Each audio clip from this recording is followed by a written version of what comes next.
Canada के प्रधानमंत्री Justin Trudeau ने कहा है कि भारत सरकार के एजेंटों ने कनाडा की धरती पर कनाडा के नागरिक की हत्या की है। भारत ने आधिकारिक रूप से कनाडा को आतंक का अड्डा कह दिया है। जैक सलिवन अमेरिका के राष्ट्रीय सुरक्षा सलाहकार हैं।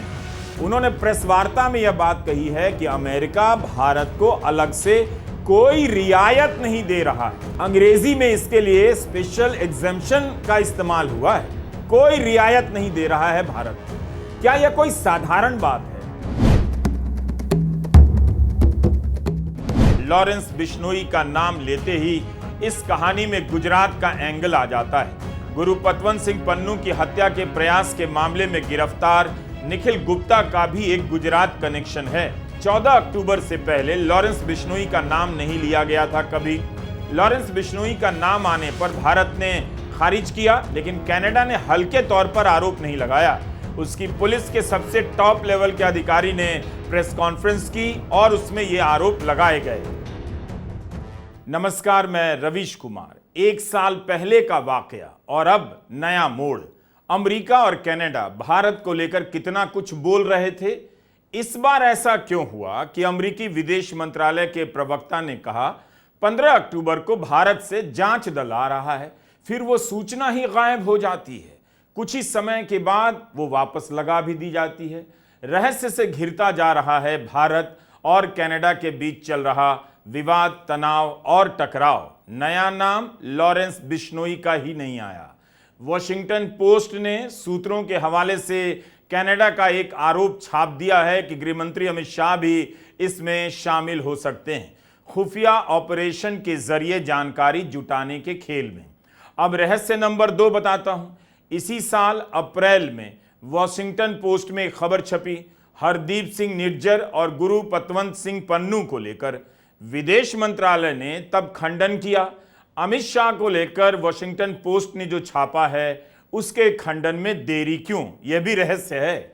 इसलिए हमारा मानना है कि कनाडा को तय कर लेना चाहिए कि भारत पर जो भी आरोप लगाने हैं सब के सब ऑन रिकॉर्ड हो। ऑन रिकॉर्ड आरोप भी वैसे कम गंभीर नहीं हैं।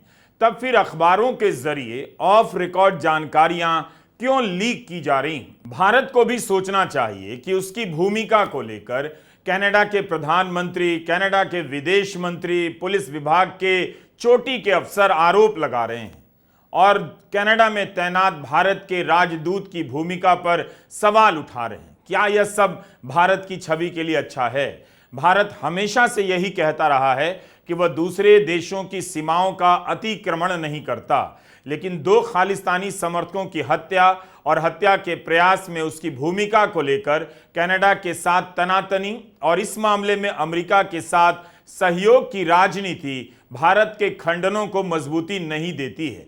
अब तो बात इतनी बढ़ गई है कि भारत और कनाडा ने अपने अपने राजनयिकों को वापस बुला लिया।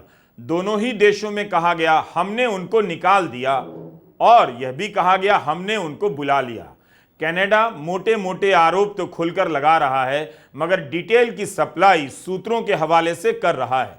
बात यहीं तक नहीं रुकी है। जिस वक्त मुंबई में पूर्व विधायक बाबा सिद्दीकी की हत्या के आरोप में लॉरेंस बिश्नोई गैंग के हाथ होने का नाम चल रहा था, उसी वक्त कनाडा भी लॉरेंस बिश्नोई को लेकर भारत पर गंभीर आरोप लगाता है। कनाडा पुलिस का कहना है कि भारत सरकार के एजेंट इस गैंग का इस्तेमाल कनाडा में आतंक फैलाने के लिए कर रहे हैं। मुंबई में तुषार गांधी ने बाबा सिद्दीकी की हत्या के बाद ट्वीट किया कि इस हत्या के पीछे सरकार के एजेंट का हाथ लगता है। कनाडा पुलिस ने कैमरे पर बिश्नोई का नाम लिया है।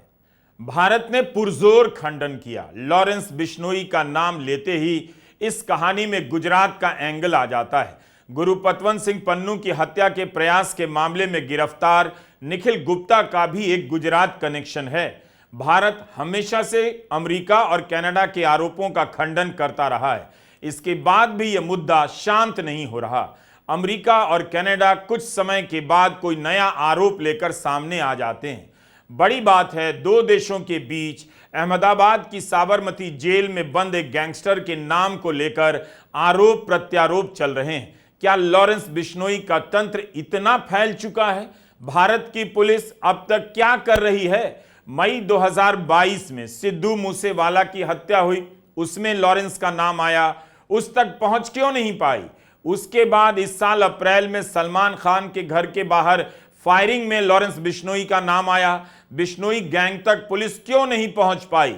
और बाबा सिद्दीकी की हत्या में भी नाम आने के बाद कनाडा में हुई हत्या में इसका नाम आने लगा है। यह मेलेनी जोली हैं, कनाडा की विदेश मंत्री, पुलिस आयुक्त के साथ यह भी प्रेस कॉन्फ्रेंस में आई। जोली ने कहा कि आरसीएमपी के पास 6 व्यक्तियों के खिलाफ पर्याप्त स्पष्ट और ठोस सबूत हैं, जिससे वह निज्जर के हत्या मामले में पर्सन्स ऑफ इंटरेस्ट हैं, यानी पुलिस को इन पर शक है। उन्होंने कहा कि भारत से कहा गया कि इन राजनयिकों से दूतावास संबंधी संरक्षण की रियायतें हटा ली जाएं और कहा जाए कि कनाडा पुलिस से जांच में सहयोग करें। भारत ने इनकार कर दिया। जोली ने कहा कि दुर्भाग्यवश भारत इस प्रस्ताव से सहमत नहीं था और कनाडा के नागरिकों की सार्वजनिक सुरक्षा को देखते हुए कनाडा ने इन व्यक्तियों को निष्कासित करने का नोटिस भेज दिया। भारत ने कहा उसे कनाडा पर भरोसा नहीं था, इसलिए अपने राजनयिकों को दिल्ली लौट आने के लिए कह दिया। भारत ने दिल्ली में तैनात कनाडा के 6 सीनियर राजनयिकों को 5 दिनों के भीतर देश छोड़ने का आदेश दे दिया। As the RCMP commissioner stated earlier, they have clear and compelling evidence that agents of the government of India have engaged in and continue to engage in activities that pose a significant threat to public safety. This includes clandestine information gathering techniques, coercive behavior targeting South Asian Canadians, and involvement in over a dozen threatening and violent acts, including murder. This is unacceptable. एक देश की वरिष्ठ अधिकारी Lawrence Bishnoi gang का नाम ले रही हैं। साल भर से यही चल रहा है। बीच बीच में नए किस्म के पर्दाफाश के साथ यह मुद्दा दोनों देशों के बीच तनाव का कारण बन जाता है। आपको याद होगा G20 की बैठक में भी यह विवाद छाया रहा। कनाडा के प्रधानमंत्री जस्टिन ट्रूडो ने तो राष्ट्रपति द्रौपदी मुर्मू के सम्मान भोज में शामिल होने से इनकार कर दिया। आपने हमारा पिछले साल का 23 सितंबर का वीडियो देखा होगा, जब भारत ने कनाडा को आतंक का अड्डा कह दिया था। उस समय संसद में कनाडा के प्रधानमंत्री जस्टिन ट्रूडो ने भारत के खिलाफ आधिकारिक रूप से गंभीर आरोप लगा दिए। 14 अक्टूबर से पहले लॉरेंस बिश्नोई का नाम नहीं लिया गया था कभी। लॉरेंस बिश्नोई का नाम आने पर भारत ने खारिज किया, लेकिन कनाडा ने हल्के तौर पर आरोप नहीं लगाया। उसकी पुलिस के सबसे टॉप लेवल के अधिकारी ने प्रेस कॉन्फ्रेंस की और उसमें यह आरोप लगाए गए। बिश्नोई वाले एंगल पर अमेरिका के अखबार वॉशिंगटन पोस्ट ने लिखा है कि एक ऑपरेशनल चेन है जिसके माध्यम से पहले भारतीय राजनयिक कनाडा में रहने वाले कथित सिख अलगाववादियों की खुफिया जानकारी इकट्ठी करते हैं। इस जानकारी का इस्तेमाल रॉ द्वारा किया जाता है, जो उन टारगेट की पहचान करता है। इसके बाद टारगेट पर हमला लॉरेंस बिश्नोई के संगठन से करवाया जाता है। वॉशिंगटन पोस्ट ने लिखा है कि कनाडा में बिश्नोई के संगठन का जाल फैल चुका है। कनाडा के अधिकारियों ने यह भी अखबार से कहा कि बिश्नोई के गैंग ने पहले भी कनाडा में हमलों की जिम्मेदारी ली है। इस मामले में कनाडा के अधिकारियों ने पिछले हफ्ते सिंगापुर में भारत के राष्ट्रीय सुरक्षा सलाहकार अजीत डोभाल के साथ मीटिंग भी की। कनाडा के अधिकारियों ने अजीत डोभाल के सामने यह प्रमाण रखे कि भारत ने लॉरेंस बिश्नोई के गैंग की मदद से निज्जर की हत्या करवाई और दूसरे हमले भी करवाए। तब अजीत डोभाल की प्रतिक्रिया ऐसी थी कि उन्हें तो पता ही नहीं लॉरेंस बिश्नोई कौन है, लेकिन बाद में वे लॉरेंस बिश्नोई के बारे में तथ्य, आंकड़े और कहानियां सुनाने लगे और यह स्वीकार किया कि वह जिस भी जेल में हो वहीं से हिंसात्मक कार्रवाई करने में सक्षम है। उन्होंने यह भी माना कि जेल में रहते हुए भी ऐसी गलत गतिविधियों में लिप्त है। बिश्नोई के गैंग ने पिछले साल ट्रूडो के भारत के खिलाफ आरोपों के बाद हरदीप सिंह निज्जर की हत्या की जिम्मेदारी ली थी। भारत के लिए यह आरोप कहीं से अच्छा नहीं है कि सरकार एक गैंगस्टर का इस्तेमाल कर रही है। यह सब वॉशिंगटन पोस्ट में छपा है। इस रिपोर्ट में अजीत डोभाल की कोई प्रतिक्रिया नहीं है। सब कुछ कनाडा के अधिकारियों की तरफ से छपा है। गार्डियन अखबार ने भी सूत्रों के हवाले से कुछ और छापा है कि कनाडा के राष्ट्रीय सुरक्षा और खुफिया अधिकारियों ने अपनी रिपोर्ट भारत को सौंप दी है, जिसमें कथित तौर पर निज्जर की हत्या में भारत के उच्चायुक्त संजय कुमार वर्मा के शामिल होने के सबूत होने की बात कही गई है। इसे कौन स्वीकार करेगा। सहायक आयुक्त ब्रिजिट गॉबिन ने कहा, भारतीय राजनयिकों की कार्रवाई वियना कन्वेंशन का उल्लंघन है। भारत के विदेश मंत्रालय ने कहा, उसे अब भरोसा नहीं कि कनाडा सरकार उसके शीर्ष राजनयिकों की सुरक्षा कर पाएगी, इसलिए उन्हें भारत बुला लिया गया है।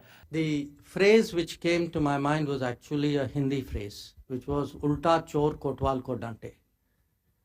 I mean, if anybody has a complaint, we have a complaint about Canada.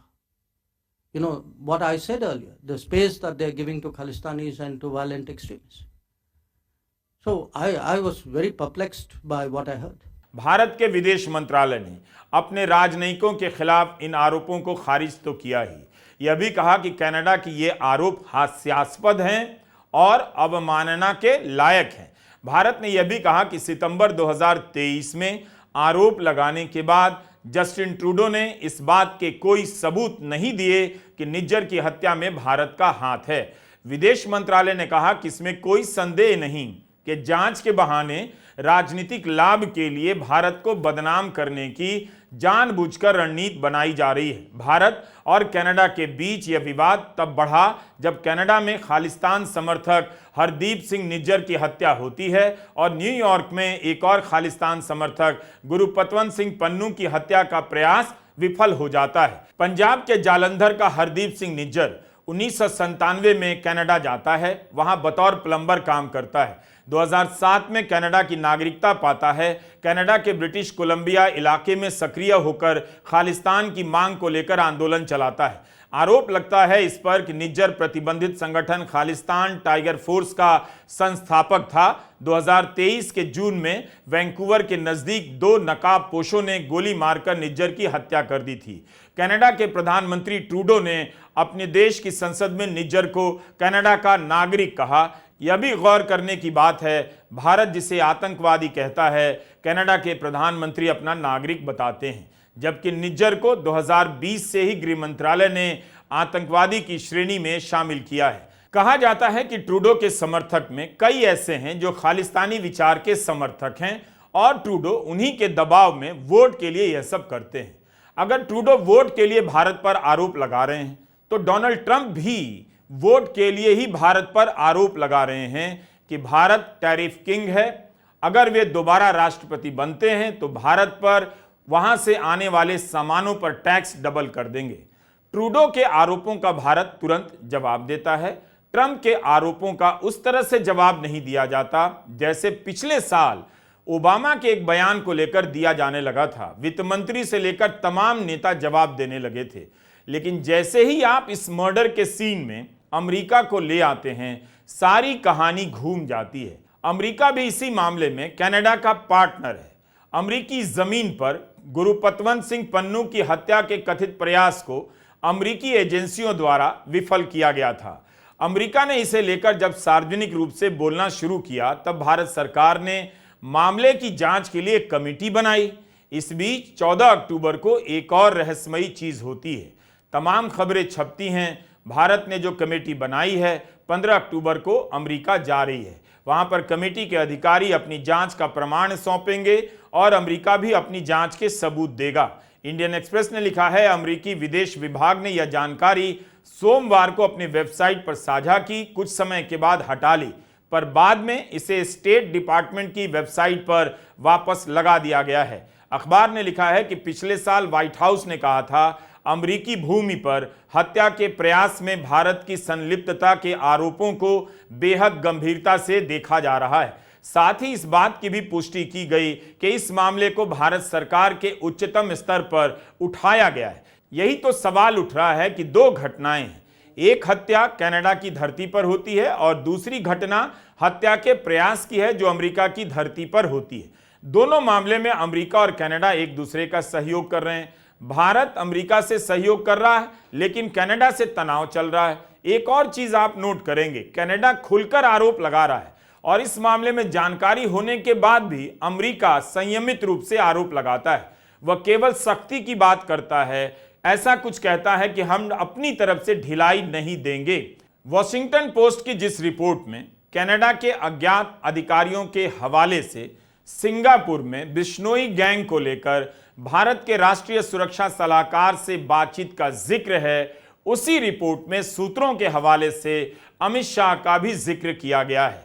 Washington post को कनाडा के अधिकारियों ने नाम न छापने की शर्त पर बताया है कि डोभाल से जब मीटिंग हुई तो उन्हें शाह की भूमिका को लेकर बताया गया।